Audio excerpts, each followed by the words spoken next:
నమస్కారం.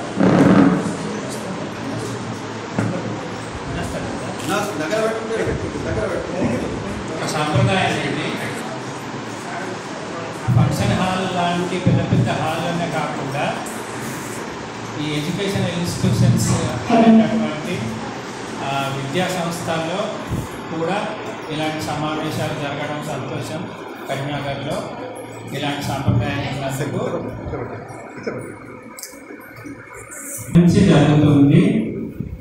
కాబట్టి కవులు అధిక సంఖ్యలో పుట్టుకొస్తున్నారు కరీంనగర్లో. అయితే ఇప్పుడు రాసేటటువంటి కవులు సరిపోరు. మనకు రాజేశ్వర సార్ ఏ విధంగానైతే తన యొక్క అభిప్రాయాలు, తన యొక్క భావాన్ని పాఠకులకు తెలియజేయాలనే ఉద్దేశంతో కవితా పుస్తకాలు వెలువరించాడు. ఈ భావ పరిమాణాలు అనేది అతని యొక్క భావాలకు సూచిక. కాబట్టి ఈ విషయంగా అతన్ని అభినందించక తప్పదు. కాబట్టి నా యొక్క అభినందనలు. నేను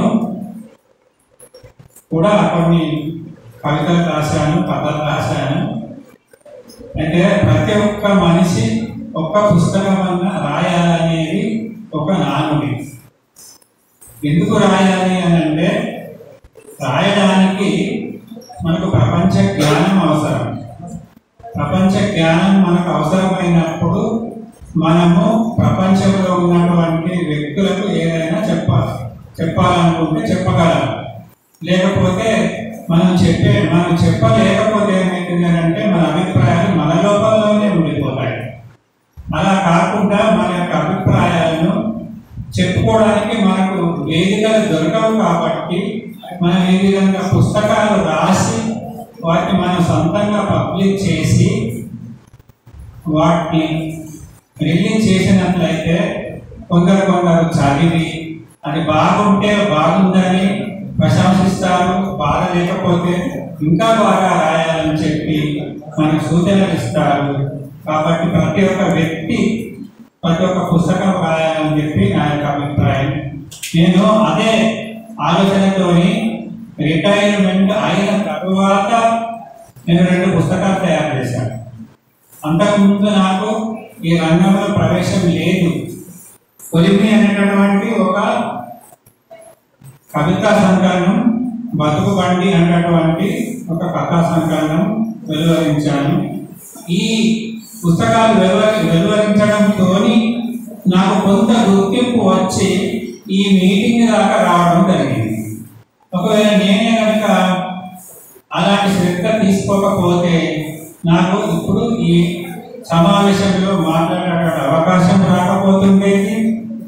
కాబట్టి నేను ఇలా మిగతా వ్యక్తులకు ఎవరైతే రాయాలనే కోరిక ఉండి రాయలేకుండా భయంతోనో రాష్ట్ర తప్పులోనో ఆలోచనతో ఉన్నటువంటి వ్యక్తులకు సలహా కూడా ఇచ్చేటటువంటి అవకాశం నాకు దొరికేది కాకపోతుంది. కాబట్టి కవులు అనేవారు ఎక్కడో లేరు. ప్రతి మనిషిలో కవి ఉంటాడు, రచయిత ఉంటాడు. ఎందుకంటే మాటలో వచ్చినటువంటి ప్రతి వ్యక్తి రాయగలుగుతాడు. భాష అంటేనే పదాల యొక్క సమ్మేళనం. పదాలను పూర్చితే అదే కవిత, అదే కథ.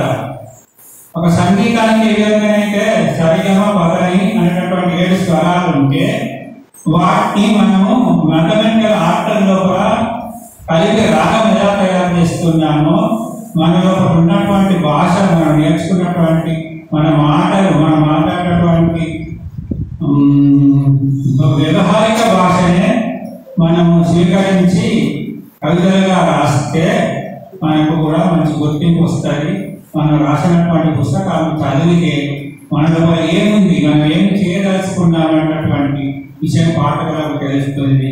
కాబట్టి రాయడం అనేది చాలా సంతోషం.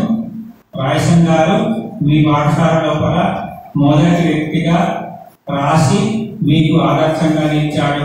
మీరందరూ కూడా అతని వాళ్ళని రాయాలని కోరికతో నేను ముగిస్తున్నాను. నాకు అవకాశం ఇచ్చినటువంటి పెద్దలకు నమస్కారం.